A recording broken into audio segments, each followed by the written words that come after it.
Guys, meron ditong napadaan sa akin. Construction daw siya. Di ba kuya galing ka sa construction? Ano nangyari? Tinakbo po ng foreman yung sahod namin. Tinakbo ng foreman yung sahod mo. Pangalan po ng foreman namin, Ramil Pugna. Tapos nagtatrabaho po kami sa susunod.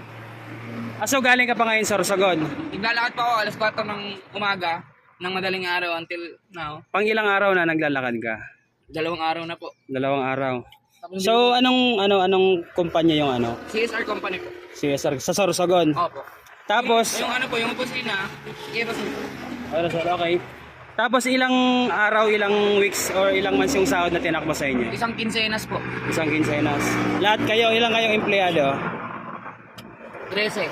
13. Ano yun, foreman, engineer, ano?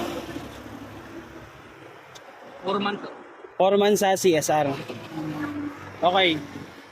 Foreman, shoutout sa'yo, Foreman, oh. Tingnan mo yung nagawa mo sa isang tao. Tingnan mo yung pa, oh. Ang dumi na lang pa, kakalakad. So, wala tayong magagawa niyan kung ganyan yung ano mo.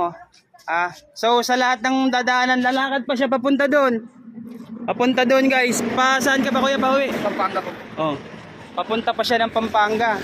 Paglalakad sa lahat ng makakita nito, bigyan niyo naman ng pagkain. Ayun, ang pinakain ko. Hindi yan masarap, pero at least nakaraos ng gutom, di ba? So sana sa makakita pa kay kuya dito, pakainin niyo, bigyan niyo ng tubig, kahit ano lang, yung walang panunumbat na kasama, ha. So yun, ano kung kuya ang gusto mong sabihin, kuya, sa sa mga ganyan na klase ng foreman?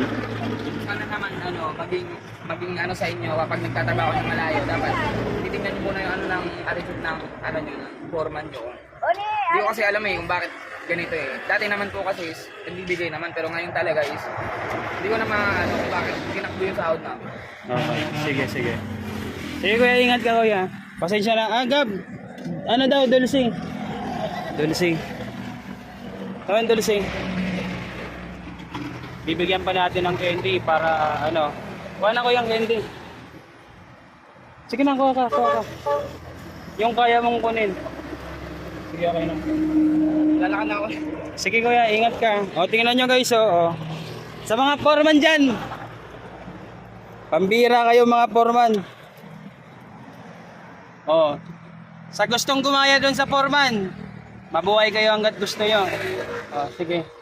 Sige kuya, bye-bye kuya. Ingat ka, ha. Sa lahat ng makakita dyan guys kay kuya, ha. Pakainin nyo. Ang hirap ng buhay ng ganyan, tapos tatablayin nyo. Sa mga foreman na mahilig mga 11 dyan, God bless. Sana makatulog kayo nang hindi na kayo gigising. Yun. Galing yun sa kanya, ha? Siya yung nagsabi na videoan para makarating sa sa dapat makarating kung kanino man dapat. So yun, sa inyong lahat.